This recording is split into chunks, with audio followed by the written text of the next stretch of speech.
오늘은 선지자의 피, 선지자의 피 이런 제목으로 하나님 말씀 나누도록 하겠습니다. 우리 주님께서 그 한 바리새인의 집에서 점심을 드시면서 말씀하시던 일을 얘기하고 있죠. 그러는 중에 한 율법 교사하고도 주님께서 말씀하시면서 그가 모욕한다 그러니까 화 있을진저 또 너희 율법 교사요 이러면서 말씀을 하셨습니다. 그러면서 계속해서 말씀하시는데 오늘은 특별히 선지자의 피에 대해서 말씀을 합니다. 이것은 하나님께서 보낸 사람들, 이 선지자들이 와서 바른 말을 해주는데 오히려 그들을 박해했기 때문에 그래서 그들을 죽이기도 하고 그래서 선지자의 피라는 말씀을 하시는데 그런 부분, 역사적인 부분, 그리고 그들이 기억해야 되는 것, 자기들이 굉장히 긍지를 가지고 있지만은 긍지를 가질 사람들이 아니라는 부분을 주님께서 말씀하십니다. 49절 함께 읽어보겠습니다. 그러므로 하나님의 지혜가 일렀으되 내가 선지자와 사도들을 그들에게 보내리니 그 중에서 더러는 죽이며 또 박해하리라 하였느니라. 아멘. 예수님께서 바리새인뿐 아니라 율법교사도 책망하시면서 화가 있다고 하시면서 말씀하시는 것인데 하나님의 지혜가 일렀으되 그러니까 지혜로 하나님께서 말씀하셨다 이런 의미로 보이는데 내가 선지자와 사도들을 그들에게 보내리니 하나님의 사자 대리자들을 보내시는 계획을 말씀합니다. 그런데 그 중에서 더러는 죽이며 또 박해하리라 하였느니라 이렇게 주님께서 말씀하십니다.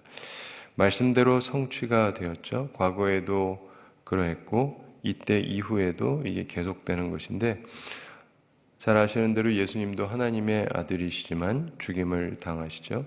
예수님의 제자 중에 야고보가 먼저 죽임 당하게 되고 또 다른 제자들도 고난을 당했습니다. 사도 바울의 경우도 곳곳에서 박해를 당했습니다. 50절 함께 읽어보겠습니다. 창세 이후로 흘린 모든 선지자의 피를 이 세대가 담당하되. 아멘. 이게 참 특이한 말씀입니다. 지금 이 바리새인도 그렇고 율법교사도 그렇고 자기들은 굉장히 훌륭하다고 생각하고 있거든요. 하나님을 잘 섬기고 있다고 얘기하고 근데 주님께서는요 너희들은 시작부터 지금까지 죄인이었다는 얘기를 하는 거예요. 참 특이하죠. 주님은요 듣기 좋은 얘기를 해주시는 분이 아니고 사실을 얘기하시는 분인데 그 사람이 누구냐에 맞게 얘기를 해주세요.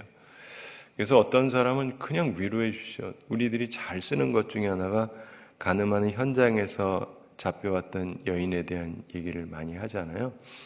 현장에서 잡혔어요. 의혹이 있는 게 아니라 현장에서.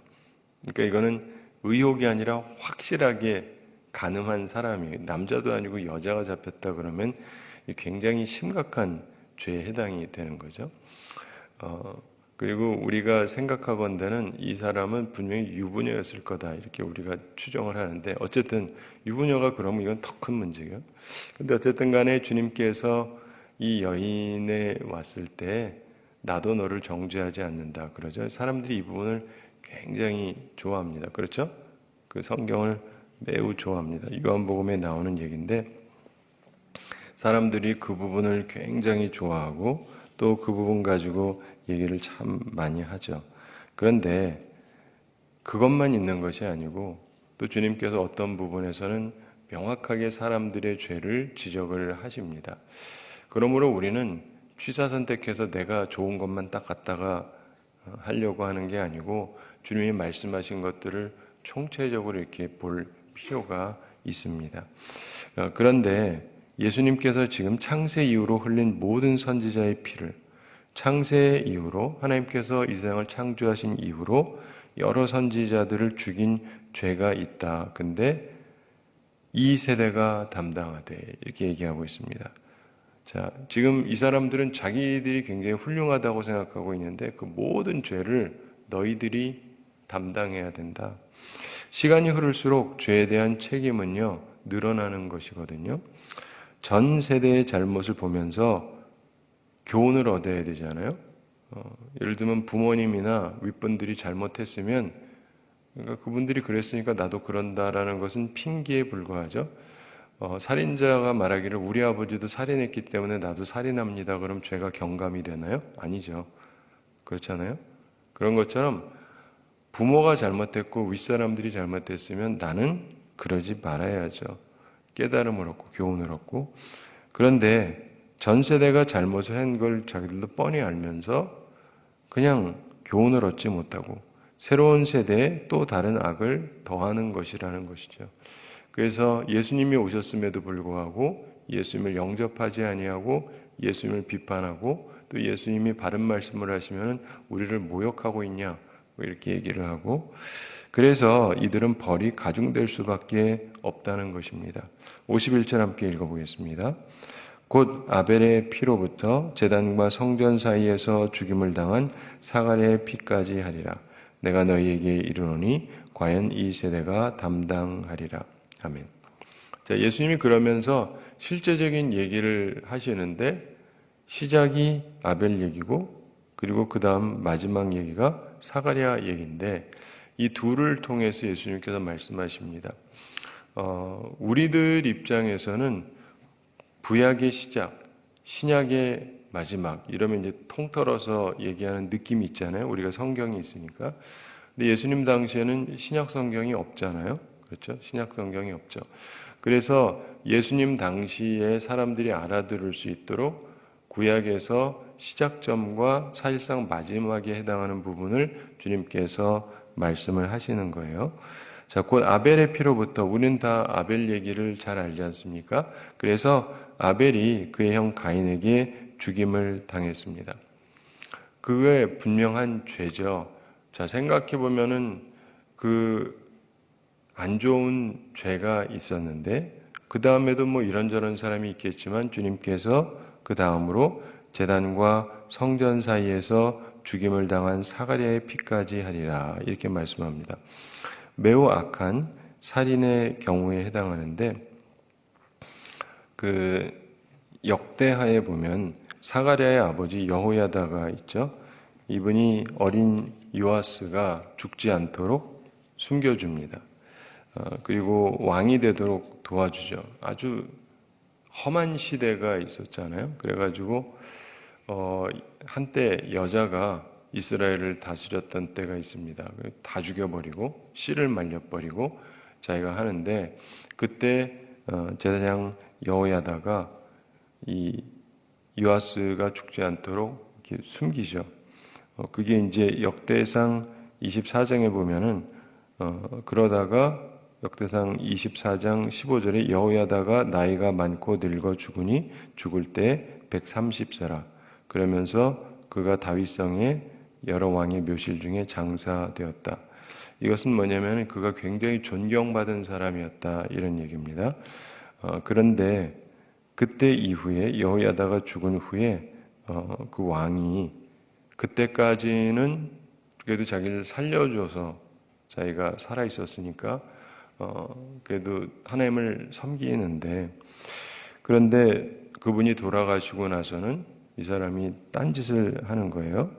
그래서 역대하 24장 17절에 보면 여호야다가 죽은 후에 유다 방백들이 와서 왕에게 절하매 왕이 그들의 말을 듣고 18절에 그의 조상들의 하나님 여호와의 전을 버리고 아세라 목상과 우상을 섬겼으므로, 자, 자기가 죽게 됐는데 그 가운데서 자기를 살려주고 그리고 이제 어린 나이에 조금 몇 년 지나고 나서 그를 왕으로 세워주고 그리고 그가 다스릴 수 있도록 이렇게 모든 분위기를 만들어 줬는데 그분이 제사장이니까 그분이 살아계실 동안은 뭐 말을 들었는데 이분이 돌아가시고 나서 다른 사람들이 와서 헛소리를 하는데 그 말을 들었다는 거예요. 그래서 아세라 목상과 우상을 섬겼다. 그래서 그 죄로 말미암아 진노가 유다와 예루살렘에 임했다. 19절에 그러나 여호와께서 그들에게 선지자를 보내사 다시 여호와에게로 돌아오게 하려 하심에 선지자들이 그들에게 경고하였으나 듣지 아니하니라. 하나님께서 하나님의 사람들을 보내십니다. 그리고 이상한 짓 하지 말아라. 왜 그러느냐? 그런데 이 사람이 말을 듣지 않습니다. 그러면서 역대하 24장 20절에 보면 이에 하나님의 영이 제사장 여호야다의 아들 스가랴를 감동시키시며 이제 스가랴를 감동시키심에 그가 백성 앞에 높이 서서 그들에게 이르되 하나님이 이같이 말씀하시기를 너희가 어찌하여 여호와의 명령을 거역하여 스스로 형통하지 못하게 하느냐 하셨나니 너희가 여호와를 버렸으므로 여호와께서 너희를 버리셨느니라 하나. 이런 말씀이 있어요. 그가 자기 아버지 했던 것처럼 자기도 이제 제사장이 되고 그러면서 꼭 해야 될 이야기를 하는 거죠. 하나님의 영에 감동이 되어서 그랬더니 21절에 무리가 함께 꾀하고 왕의 명령을 따라 그러니까 왕이 그렇게 하라고 한 거예요. 그를 여호와의 전 뜰 안에서 돌로 쳐 죽였더라. 이런 말씀이 있어요. 그래서 22절에 요아스 왕이 이와 같이 스가랴의 아버지 여호야다가 베푼 은혜를 기억하지 아니하고 그의 아들을 죽이니 그가 죽을 때에 이르되 여호와는 감찰하시고 신원하여 주옵소서 하니라. 이런 말씀이 있습니다. 자, 이제 여기서 보면은 그 사람의 이름이 스가랴, 지금 여기서 보면 사가랴 이렇게 나오니까 다른 인물이 아니냐 이렇게 생각하는 분도 있지만 또 우리가 성경에 있는 말씀들 많은 것들을 보면은 같은 인물이지만 조금 다르게 발음되는 경우도 있는데 모든 정황을 보면은 이분이다라는 생각이 우리에게 강하게 들어요. 근데 보면 여기서도 우리가 생각을 해보십시오. 그들이 여호와의 전 뜰 안에서 돌로 쳐 죽였다. 예수님이 얘기한 케이스가 그런 케이스인데 제단과 성전 사이에서 죽임을 당했다. 그 구조를 여러분이 이해를 하셔야 돼요. 이스라엘에서 옛날에 이제 하나님 전은 그 성소, 지성소가 있잖아요. 성전, 지성소가 있습니다. 그래서 성전은 보통 사람들이 못 들어가고 제사장만 들어갈 수 있죠. 지성소에 법궤가 있고 그런데 이 성전 앞에 뜰이 있습니다. 이 뜰이 있고 거기에 번제단이 있어요. 거기에서 제사를 드리는 거거든요. 그래서 거기에는 이제 남성들이 들어와서 하나님께 제사를 드릴 수가 있죠.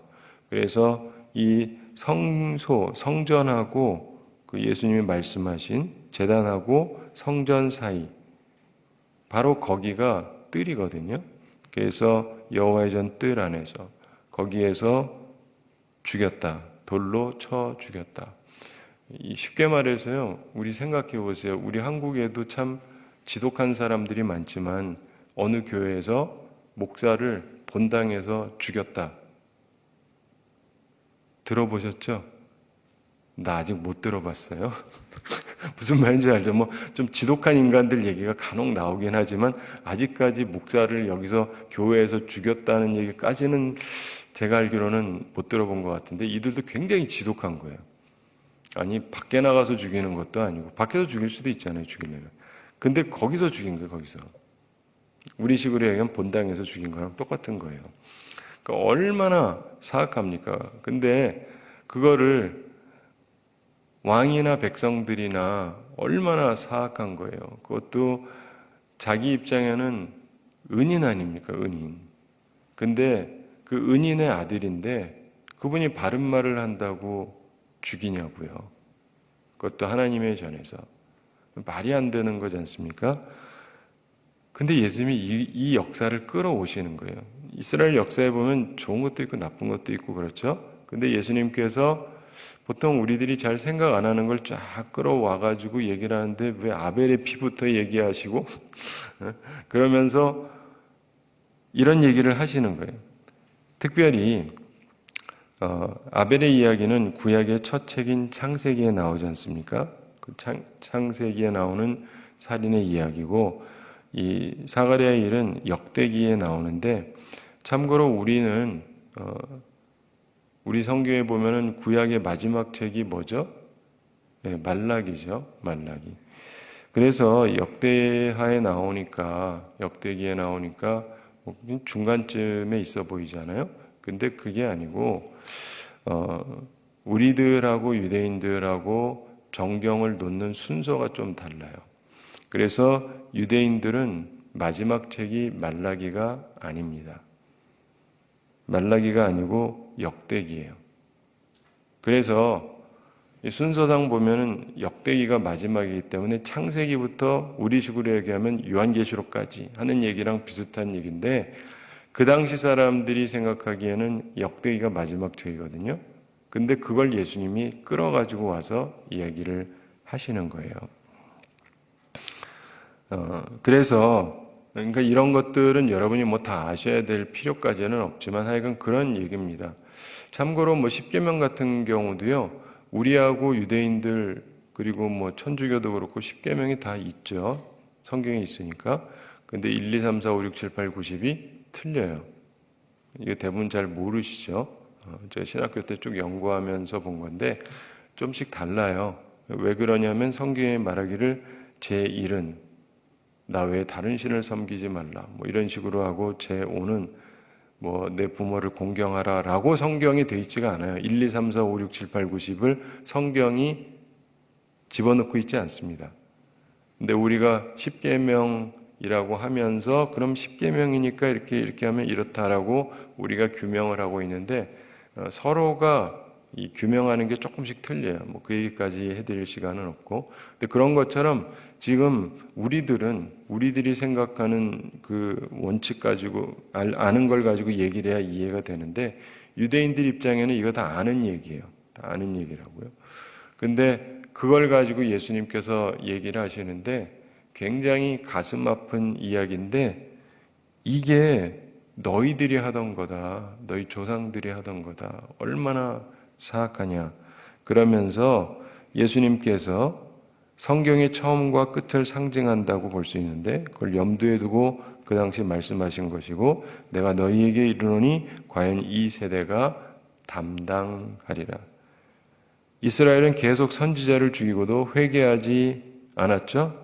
이제도 또 그럴 것입니다. 예수님이 와서 말씀하는데도 기분만 나빠하잖아요. 그렇죠? 네. 기분만 나빠해요. 선지자들 죽였던 사람들이 다 그거예요. 기분 나쁘다 이거예요. 왜 기분 나쁜 소리 해? 이거잖아요. 그러다가 너무 열받으니까 죽였던 거죠. 근데 지금 예수님한테도 지금 사람들이 계속 기분이 나쁘거든요.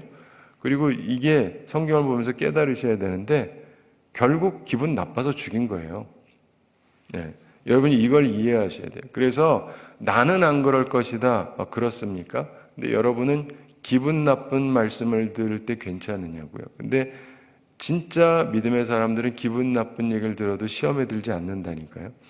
근데 문제 있는 사람들은요, 듣기 좋은 말, 내 생각이랑 맞는 말은 괜찮은데 그렇지 않으면 화가 나기 시작을 해요. 화가 나기 시작을 하고 반대를 하기 시작을 하고 안티가 되면서 비난을 하기 시작하고, 그러면서 가능하면 없애버리려고 그래요. 바로 이 부분을 주님께서 말씀하셨던 것입니다. 이제 예수님도 잡아 죽일 거잖아요. 네. 왜냐하면 예수님은 계속 바른 말 하시고 점점 세게 말씀합니다. 또 이것도 우리가 이해를 해야 되는 게, 예수님께서 어차피 죽으실 것이기 때문에도 세게 얘기합니다. 점점 죽여라 이거예요. 네. 실제로 죽임을 당하시죠. 여러분도 아무 데서나 막 세게 얘기하지 말고, 주님이 죽으라고 하시면 그때는 얘기하셔도 되는데, 그러니까 아무 때나 아무 말이나 막 하시면 안 돼요. 그런데 결정적으로 주님이 하라 그러면 두려워하지 말고 하셔야 돼요. 저도 항상 그 생각을 합니다. 평상시에는 눈치도 보고 기분도 살펴보고 해야 되지만, 어떤 순간은 주님이 말씀하라고 할 때 있어요. 그때는 두려움하면 안 돼요. 죽으면 죽으리라. 그러고 해야 돼요. 제가 느끼는 것은, 예전에 미국에 있을 때 한 번은 어느 때가 됐는데,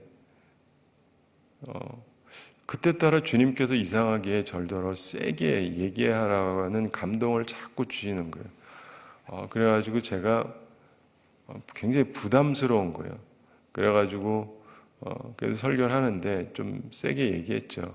근데 주님이 주신 감동만큼 하지는 않고 조금 이렇게 했는데 벌써 막 반응들이 와요. 우리 목사님 요즘 너무 세졌다고 막 그러면서 그런데 내 느낌은 어떠냐면은 주님이 하라는 거에 반도 안 한 거예요. 근데 교우들은 그렇지만 제가 주님이 하라는데 100% 충성을 안 해가지고 제가 그때 죽을 뻔했어요, 진짜.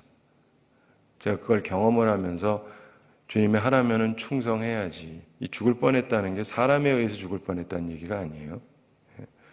그러면서 하나님 앞에 충성해야지. 안 그러면 내가 죽는 수가 있다. 진짜 40 초반인가 그랬는데 이러다 내가 죽겠다 싶더라고요. 그래서 내가 항상 느끼는 거는 주님이 하라시는 대로 해야 된다. 딴 분들은 어떤지 모르겠는데 저는 그거를 느끼면서 항상 지내오는데 그리고 나서 교회에 수많은 풍파가 생겼어요. 그래서 이 얘기를 해야 돼요. 해야 될 땐 해야 되는 거예요. 하나님이 아시니까. 그리고 평상시에 아무 때나 그냥 막 하라는 건 아니지만 필요한 순간에는 꼭 할 말을 해야 돼요. 근데 제가 지금도 살아있잖아요. 굉장히 신기한 거예요. 할 말 꽤 많이 했는데 그리고도 살아있죠.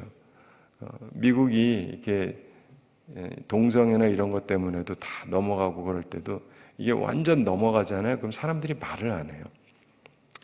이해가 잘 안 가시겠지만 지금은 막 우리나라에서 막 그러는데 왜냐하면 안 넘어갔으니까 그러는 거고 이게 다 넘어가잖아요. 법도 생기고 막 이렇게 다 넘어가고 그러면 그 다음에 사람들이 말을 잘 안 해요. 근데 그때 제가 하다가 왜냐하면 아무도 말을 안 하니까 나라도 해야 되겠다라고 생각해서 해가지고 제가 그쪽 이 이상한 사람들이 보는 블랙리스트 넘버 원이 된 거죠, 뭐. 예, 혼자 나서니까. 그래서 한국으로 돌아와야 되겠다라고 생각해서 돌아왔는데 인생을 살아가면서 보시면은요, 사랑하는 성도 여러분, 인간들이 갖고 있는 죄가 이루 말할 수가 없습니다. 자기는 신앙생활하고 있어요. 그러고도 또 신앙생활해요. 못된 짓 하고도 교회 다니고 직분도 갖고 있고. 근데 주님 보시기에 괜찮을까요? 괜찮은 게 아니죠. 제가 그때 저희 교회에 있을 때 교회에 서기 장로님 있고 그리고 노회 서기 목사님 있고 노회 위에 대회가 있는데 대회 목사님이 있었어요. 이 셋 다 잘못된 일을 했거든요. 3명이 다 죽었어요. 흔히 보십니까? 그런 건 나도 처음 봐요. 목사도 죽고 장로도 죽고 노예 서기도 죽고 대회 서기도 죽고 교회 장로도 죽고 하나님의 그 심판의 그 손들이 임하게 되는데 뭐 아무튼 그래요. 저는 하나님의 살아계심을 항상 보면서 느끼는데 우리 인생을 살아가면서 보면은요, 많은 사람들이 자기가 의인인 줄 아는데 사실은 자기가 해왔던 것이 악한 일이고 그리고 자기가 진짜 하나님 앞에 잘 지키려고 한다면 자기들이 그렇게 된 이유가 뭐냐면 옛날에 자기 조상들이 안 지켰기 때문에 그래서 자기들을 돌아봐야 되는데 돌아보지를 않는 거예요. 우리 생각을 해보시면은 오늘 말씀 50절 초반에 창세 이후로 흘린 모든 선지자의 피 이렇게 얘기하지 않습니까? 의로운 피를 이들이 흘렸다. 예수님께서 그들의 역사 속에 있는 좋은 부분을 얘기하지 아니하시고 안 좋은 부분을 얘기하죠. 왜냐하면 이들이 계속 악한 짓을 하고 있으니까 자기들은 믿음 좋다고 그러고 성경 많이 한다고 그러고 경건하다라고 하지만 사실은 주님이 보시기에는 너무나 악한 자들이거든요. 그래서 이들이 얼마나 악한지를 말씀을 하시는데 사실은 이때 이후에도 예수님 말씀하신 이후에도 많은 사람이 죽게 되죠. 우리가 아는 요한계시록에도 보면은 보좌에 앉으신 이의 손에 있는 두루마리가 있습니다. 거기에 7인으로 봉해져 있는데 이제 이거를 하나씩 떼기 시작을 하죠. 그러니까 이제 계시가 됩니다. 그러면서 5째 인을 떼실 때 계시록 6장 9절부터 11절에 보면 이런 말씀이 나와요. 5째 인을 떼실 때 내가 보니 하나님의 말씀과 그들이 가진 증거로 말미암아 죽임을 당한 영혼들이 제단 아래에 있어. 죽임당한 사람들이요. 10절에 큰 소리로 불러 이르되 거룩하고 참되신 대주제요 땅에 거하는 자들을 심판하여 우리 피를 갚아주지 아니하시기를 어느 때까지 하시려나이까 하니. 지금 예수님 말씀하신 거에서 미래 얘기예요. 근데 그들 중에서 순교당한 사람들이 하나님께 호소하고 있다는 겁니다. 우리 피에 대해서 갚아주셔야 되지 않습니까? 근데 왜 안 하고 계십니까? 언제 갚으실 겁니까? 라는 얘기가 있다라고 우리에게 계시가 되고 있어요. 11절에 보면 각각 그들에게 한 두루마기를 주시며 이르시되, 입을 옷을 주셨다는 거예요. 그러면서 아직 잠시 동안 쉬되, 잠시 쉬어라. 그러면서 그들의 동무 종들과 형제들도 자기처럼 죽임을 당하여 그 수가 차기까지 하라 하시더라. 이 얘기가 뭐예요? 앞으로도 순교가 있을 거다 이 말이에요. 네. 지금 예수님의 죽음으로 끝이 아니고 요한계시록에서 나오는 얘기잖아요. 근데 앞으로도 계속 있을 것이다. 그래서 계속 있었던 거 아시죠? 기독교 역사를 보면 옛날에도 있었고 우리나라에도 있었고 지금도 다른 나라에도 있고 계속 죽임당하는 사람들이 있어요. 아니, 우리 기독교인들이 특별히 복음을 전하는 사람이 죽임당해야 될 이유가 뭐가 있습니까? 생각해 보세요. 죽임당한다는 건 사형죄에 해당하는 건데 우리가 뭐 사람을 죽였거나 그런 것도 아니고, 그렇죠? 근데 요즘은 또 사람 죽여도 사형도 안 시키잖아요. 아시죠? 뭐 우리나라도 사형 선고는 하고 실행은 안 하고 있거든요. 그런데 어떻게 하나님의 종들을 죽이느냐? 제가 어제도 어느 이제 우리 같은 목사님 한 분 소식을 들었는데 그분이 암에 걸리셨대요. 그래서 이제 수술을 해야 된다 그러는데 제가 그분 보면서 걱정을 많이 했어요. 이렇게 잘하는 분은 아니지만 이렇게 몇 번 식사하느라고 뵙고 그랬던 적이 있는데 저랑 나이가 비슷한 또래 분이세요. 근데 이분이 그 교회에서 뭐 한 10년 넘게 계셨나? 근데 이분이 너무 힘들어요. 너무 힘들어요. 너무 힘들어요. 장로님들이 너무 괴롭힌대. 근데 이분이 내가 보면서 저분 괜찮을까? 그래가지고 내가 그분한테 좀 얘기를 했던 적이 있는데 거기 목사님 계셔가지고 괜찮겠어요? 딴 데 가셔야 되지 않겠습니까? 했더니 가긴 어딜 가니? 그리고 그런 생각하면은 마음이 흔들리니까 나는 그냥 있을 거래. 근데 지금 50대인데 암이 걸렸어요. 그래서 보면서 올 게 또 왔구나. 네. 그 교인들이 그 목사님을 칼로 죽이거나 돌로 찍어 죽인 건 아니지만 얼마나 기분을 상하게 하면 그 장로님들이랑 그 목사가 병에 걸려가지고 스트레스가 그래가지고 내가 봐도 스트레스 속에 무척 빠져서 살고 있었거든요. 결국 그러는 걸 보면서 또 뭐 치유를 위해서 옆에서들 우리 힘써 기도해 줘야 되겠지만 그런 걸 보면서 끊임없이 벌어지는 거예요. 왜 그렇게 주의 종을 괴롭힐까? 왜 그렇게 괴롭힐까? 왜 그렇게 괴롭힐까? 예? 참 이해가 가지 않아요. 악한 자들의 악행은 계속된다. 근데 어쩌겠어요? 그런 사람들이 있는 걸요. 주님이 말씀하셨고, 근데 우리는 그래서 어떻게 해야 됩니까? 그냥 죽도록 충성해야 돼요. 죽도록 충성해야 돼요. 그러면 주님이 생명의 면류관을 주겠다고 말씀하시잖아요. 그리고 우리가 어려움 당할 때 예수님께서 팔복 말씀하시면서 그러잖아요. 기뻐하고 즐거워하라고 하늘에서 상이 클 것이다. 우리가 그 말씀을 의지하면서 힘을 내서 살 수 있는 거죠. 사랑하는 성도 여러분, 우리가 오늘 이 말씀을 보면서 생각할 게 있습니다. 사람들이 다 그래요. 목회 힘드시죠? 목회 힘드시죠? 힘드실 거예요. 그러면서 지도 많이 괴롭히는 사람들이 꽤 많답니다. 근데 자기는 모르는 것 같아요. 근데 그러지 마시고 이 선지자의 피 이 이야기가 예수님께서 하신 말씀인데 나 믿음 좋다, 난 직분도 있다, 난 훌륭하다 그러면서 주님 편은 고사하고 주님 앞에 와서 딴지나 걸고 이러는 사람들이 그때에도 있었고 전에도 있었고 그 후에도 있었고 앞으로도 있을 것인데 여러분은 그런 사람들이 되지 마시기 바랍니다.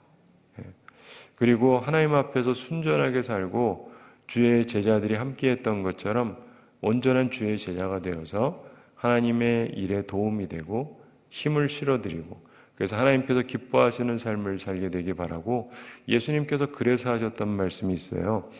예수님께서 여기 작은 소자 중에 하나에게 냉수 하나 대접한 것도 내가 잊지 않겠다 그 말씀하거든요. 많은 분들이 그 얘기를 뭐라고 생각하냐면 그냥 어린애 하나한테 이렇게 얘기하는데 그게 아니고 예수님이 자신의 제자들 가운데 얘기하는 거예요. 그 얘기는 뭐냐면 목사님 중에 좀 그래도 훌륭해 보이는 분이 있고 좀 이제 그런 분이 있잖아요. 근데 작은 소자라 할지라도 물 한 그릇이라도 주면 내가 잊지 않겠다. 되게 중요한 거예요. 굉장히 중요한 겁니다. 그래서 우리 인생을 살아가면서 보면 주님께서 우리가 살아가다 보면은요 이렇게 물 한 모금 필요할 때가 있습니다. 근데 어떤 사람들은 보면 물 왜 마셔? 하는 사람도 있고 어떤 분은 일부러 목이 마르실까 해서 물을 떠다 주는 분도 있고 다른 거예요. 근데 주님께서는 그 하나를 잊지 않겠다는 거예요. 하나를 잊지 않겠다. 그러면서 말씀하시는데 그 주님의 심정을 여러분들이 이해를 하셔야 돼요. 주님께서는 주의 일을 하고 계시고 주의 사람들을 보내는데 근데 참 답답한 노릇은 믿음 생활 잘한다는 사람들이 오히려 반대편에 서가지고 이상한 일을 하는 사람들이 항상 있다. 참 이상하죠? 참 이상한 일이에요. 근데 우리는 그러지 말고 주님 앞에서 주의 종들에게 냉수 한 그릇이라도 드리면서 후련하게 드리는 사람들이 되시고 그래서 하나님께서 기뻐하시는 삶을 살아가시게 되기를 바랍니다. 제가 어제 말씀드린 그 어떤 목사님 그러면서 누가 밥 먹자 그래서 뭐 혹시 드시게 되면 그 목사님이 좋아하는 시간에 좋아하는 장소에서 좋아하는 음식 드시죠. 제가 음식값 내겠습니다. 이렇게 했거든요. 근데 여러분 인생을 살아가면서요. 뭔가 하나님의 종의 마음에 후련함을 주고 이런 게 굉장히 중요해요. 여러분들도 살아가면서요. 우리 어차피 한 인생 살아가는데 힘을 실어줄 수도 있고 힘들게 할 수도 있어요. 주의 일에 대해서 바라기는 주께서 기뻐하시는 삶을 선택하며 살아가는 우리 모두가 되기를 바랍니다. 우리 함께 기도하겠습니다. 사랑의 하나님 아버지, 우리를 사랑하시고 오늘도 저희에게 귀한 말씀 주심을 감사드립니다. 주의 말씀을 기억하면서 저희들이 온전히 살아가게 하여 주시옵소서. 하나님께서 주의 말씀 기억하며 선지자의 피에 대해서 말씀하신 주님의 그 심정을 기억하게 하여 주시옵소서. 그 바리새인이나 율법교사나 자기들 딴에 누구보다도 온전한 믿음 생활을 하고 있다고 생각하고 자기는 바른 판단을 하고 있고 자기는 훌륭한 사람이라고 생각하고 있는데 주님께서는 오히려 선지자의 피를 말씀하시면서 이 세대가 그 피값을 담당하게 될 것이다 라고 말씀하셨고 실제로 그렇게 된 것을 우리가 봅니다. 주님, 우리들은 어떻게 살고 있는지 스스로를 돌이켜보게 하여 주시옵소서. 우리 한국교회를 요즘 살펴보면 참 많은 죄를 범하는 것이 보여집니다.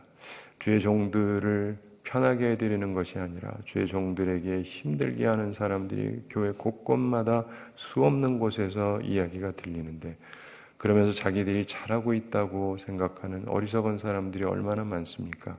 우리는 그런 사람들이 되지 말게 해주시고 주의 종에게 냉수 한 그릇이라도 대접함으로 주께서 우리들을 기뻐하시는 주의 사람들이 되게 하여 주시옵소서.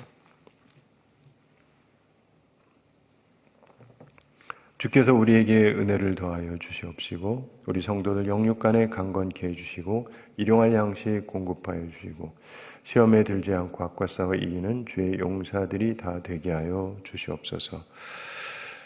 주여, 오늘도 우리들과 함께 해주시고 우리들이 온전한 판단력을 가지고 주님의 판단 앞에서 칭찬받는 주의 사람들이 다 되게 하여 주시옵소서. 감사드리며 예수님의 이름으로 기도드리옵나이다. 아멘.